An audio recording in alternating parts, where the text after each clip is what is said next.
Good morning dear students.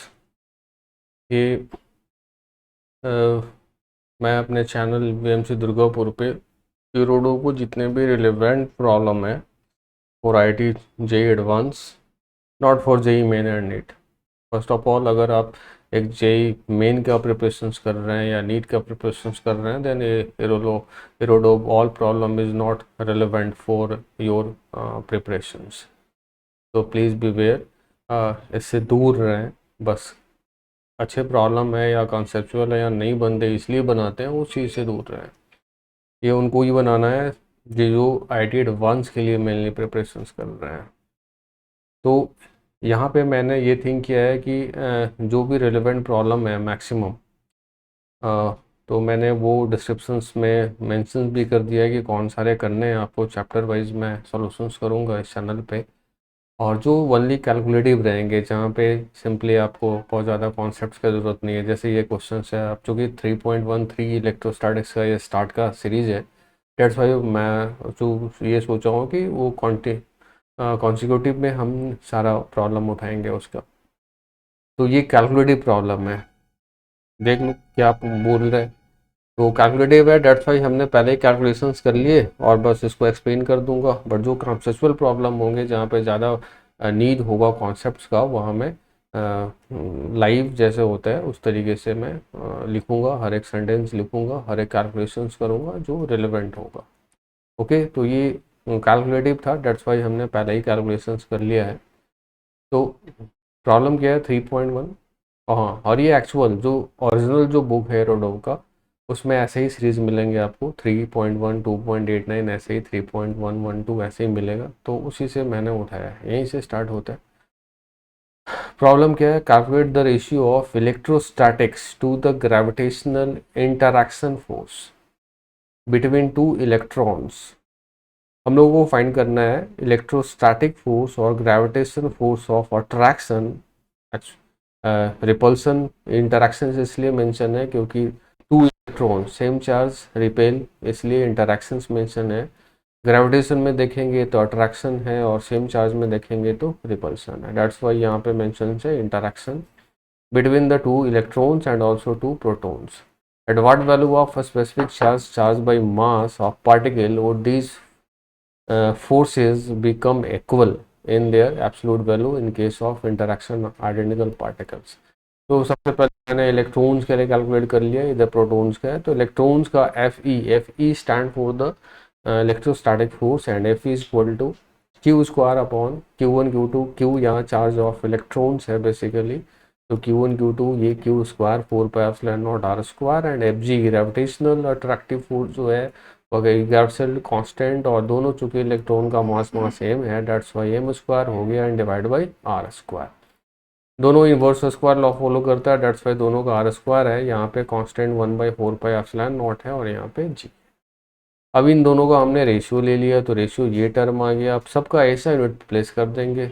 Charge of electron 1.6 magnitude आता है, चूंकि that's why charge of magnitude of electron 1.6 10⁻⁻19 coulomb में सब ऐसा यूनिट लिया है।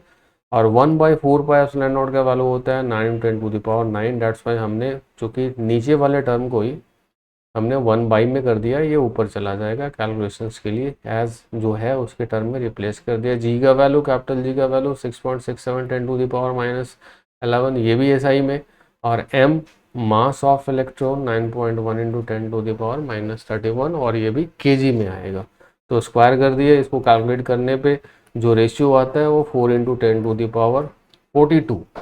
ये भी दिखाता है कि अगर कोई चार चार्ज का इंटरैक्शंस का इलेक्ट्रोस्टैटिक फोर्स है और मास मास का है, और वो मास एक्स्ट्रा मास नहीं है, by virtue of charge, electron या प्रोटॉन के मास के रीजन से जो मास बिल्ड होता है, अगर उन दोनों में हम रिलेशंस देखें तो electrostatic force is greater than the gravitational force.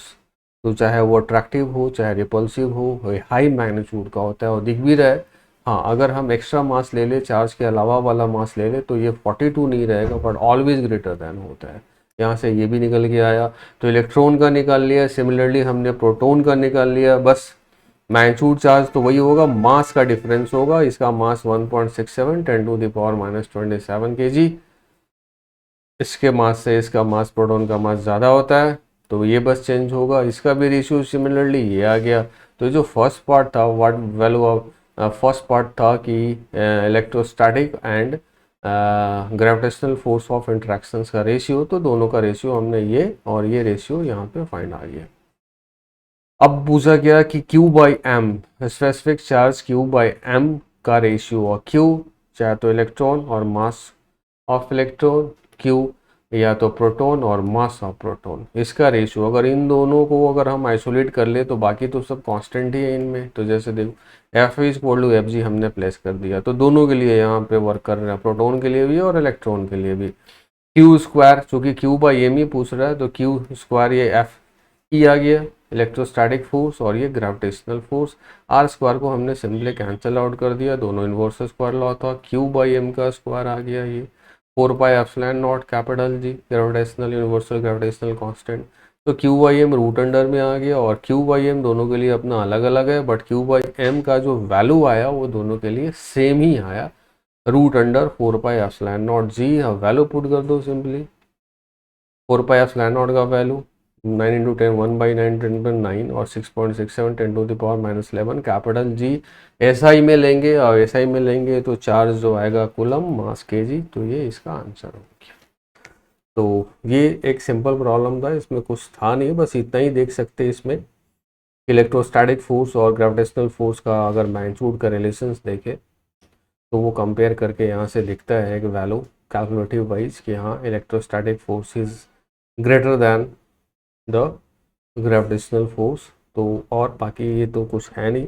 हाँ, बाकी Q by am independent from the other quantity जो है वो, अगर एफ ई और एफ जी सेम कर देते हैं तो ये भी कंडीशन है for F E and F G equal to same, then Q by M फिर इंडिपेंडेंट हो जाएगा। ओके, तो नेक्स्ट क्वेश्चन देखते हैं हम लोग।